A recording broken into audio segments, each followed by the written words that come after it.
पृथ्वी, जिसे इंग्लिश में अर्थ और लैटिन में टेरा कहा जाता है, सूर्य से तीसरा ग्रह और ज्ञात ब्रह्मांड में एकमात्र ऐसा ग्रह जहां जीवन है। अभी जो इमेज आप अपने मोबाइल स्क्रीन में देख रहे हैं, यह पृथ्वी का वास्तविक ब्लू मार्बल चित्र है, जिसे 1972 में अपोलो 17 चंद्रयान द्वारा लिया गया था।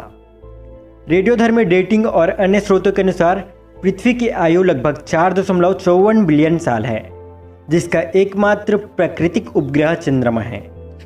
सूर्य के चारों ओर परिक्रमण के दौरान पृथ्वी अपनी कक्षा में 365 बार घूमता है। इसी प्रकार हम अपने एक वर्ष का निर्धारण करते हैं। लेकिन कैसे बनी पृथ्वी और कैसे हुई पृथ्वी की उत्पत्ति? आज की इस वीडियो में हम देखेंगे हाउ टू फॉर्मेशंस ऑफ अर्थ।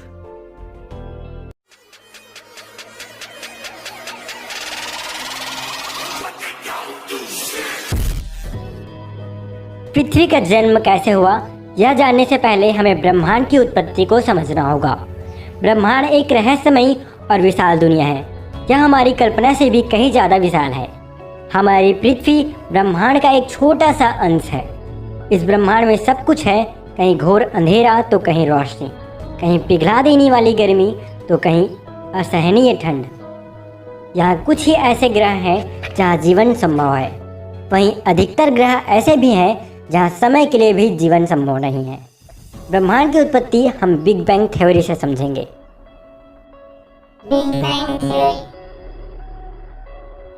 आज से लगभग 13.5 अरब साल पहले की घटना, जब ब्रह्मांड में उपस्थित सभी अणु परमाणु एक दूसरे के निकट स्थित, इतने निकट मानो यह विशाल ब्रह्मांड एक बिंदु में सीमित होकर रह गया हो। भौतिक विज्ञान के सारे नियम उस वक्त लागू नहीं होते थे और उस वक्त एक अचानक भयंकर विस्फोट हुआ और इसी विस्फोट के कारण ही ब्रह्मांड की रचना हो सकी और इसे ही नाम दिया गया बिग बैंग थ्योरी। और इस विस्फोट के बाद शुरू हुआ ब्रह्मांड का विस्तार और इसी विस्फोट के टुकड़ों से अन्य सभी ग्रह और सूरज का निर्माण हुआ और उन्हीं में से एक खास ग्रह पृथ्वी का भी निर्माण हुआ, जो सूरज से निश्चित दूरी पर था। उस समय पृथ्वी एक आग के गोले के रूप में था। उस समय हमारे लिए यह कल्पना करना मुश्किल था कि यहाँ कभी जीवन भी पनपेगा। उस वक्त पृथ्वी की जमीन पूरी तरह से लावा से ढका हुआ था और उस समय पृथ्वी के पास ना तो वायुमंडल था और ना ही एक स्थिर वातावरण।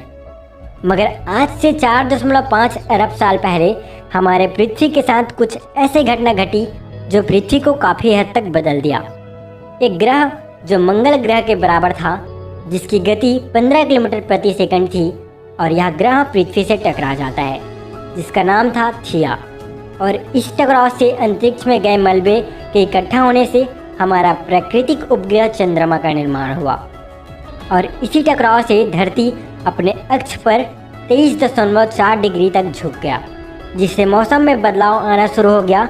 अगर उस समय यह घटना नहीं हुई होती तो शायद आज हमारा चांद नहीं होता और न ही आज मौसम होता। चंद्रमा के बनने के बाद भी पृथ्वी एक बेजान ग्रह था। इसके तापमान में कमी तो आई, फिर भी इसमें पैर रखने के लायक जगह नहीं था। हर जगह लावा और लावे से बना पहाड़ ही था। धीरे धीरे पृथ्वी ठंडी होती गई और इसकी सतह ठोस होता गया, लेकिन नाइट्रोजन और कार्बन डाइऑक्साइड के कारण पृथ्वी धुआं से पूरी तरह भरा हुआ था। लेकिन अभी भी पृथ्वी में जीव के अस्तित्व के लिए जरूरी चीज़ें नहीं थी, और वह था पानी और ऑक्सीजन। धीरे धीरे समय बीतता गया और पृथ्वी के बनने के 50 करोड़ साल बाद अचानक अंतरिक्ष से एस्टेरॉइड्स और छोटी पिंडों की बारिश हुई, जिसे लेट हैवी बमबॉट कहा जाता है। और कई हजार सालों तक एस्टेरॉइड और छोटी पिंडों की बारिश होती रही और इन्हें एस्टेरॉइड्स अपने बीच कहीं न कहीं बर्फ की परतें भी साथ लाए और पृथ्वी पर आते ही पिघलकर पानी बन गए और इस क्रिया से पृथ्वी जलमग्न हो गया। यह एस्टेरॉइड अपने साथ सिर्फ पानी ही नहीं, बल्कि इसके साथ खनिज, अमीनो अम्ल और प्रोटीन भी साथ लाए थे। धरती पर उस समय छोटे छोटे द्वीप थे, मगर कुछ ही समय बाद धरती के अंदर कुछ मूवमेंट होने लगा और भूमि कई भागों में बंट गया और इन भागों में मूवमेंट के कारण सारे द्वीप आपस में जुड़ गए और सुपर कंटिनेंट्स का निर्माण किए। उस वक्त पृथ्वी का तापमान 30 डिग्री सेल्सियस था। जब पृथ्वी दो भागों में बटा तब पृथ्वी के अंदर स्थित लावा ज्वालामुखी विस्फोट से बाहर आने लगा। ज्वालामुखी विस्फोट के कारण पृथ्वी पर काफी मात्रा में कार्बन डाइऑक्साइड भर चुकी थी और इसी कारण पृथ्वी पर अम्लीय वर्षा होने लगी। इस बारिश के कारण पृथ्वी पर मौजूद कार्बन डाइऑक्साइड चट्टानों के रूप में जमा हो गया और इसी कारण वायुमंडल में कार्बन डाइऑक्साइड की कमी होने लगी और पृथ्वी सूरज की गर्मी को रोकने में सफल नहीं रहा, जिससे पृथ्वी का तापमान में भारी कमी आई। तब आया आइस एज। समय बीतने के बाद धीरे धीरे कार्बन डाइऑक्साइड बढ़ने लगा और पृथ्वी के बर्फ पिघलने लगे और तब बना एक वास्तविक पृथ्वी जिसमें पानी और बर्फ दोनों था।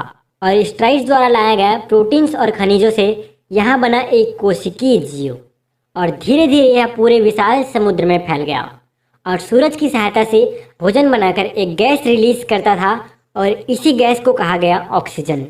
लाखों साल तक यह प्रक्रिया चलती रही और इसी क्रिया के फलस्वरूप पृथ्वी में ऑक्सीजन की भरपूर मात्रा आ गया और इसी के चलते वायुमंडल में रासायनिक क्रियाओं के फलस्वरूप ओजोन परत का निर्माण हुआ और इस तरह से हमारी पृथ्वी का निर्माण संपूर्ण होता है और धीरे धीरे पृथ्वी में जीवों का जन्म हुआ। सो फ्रेंड्स, इस वीडियो में केवल इतना ही और नेक्स्ट वीडियो में हम जानेंगे कि पृथ्वी में जीवों की उत्पत्ति कैसे हुई। सो फ्रेंड्स, इसी तरह की इंटरेस्टिंग वीडियो देखने के लिए अमेजिंग वीडियो के साथ तब तक के लिए गुड बाय।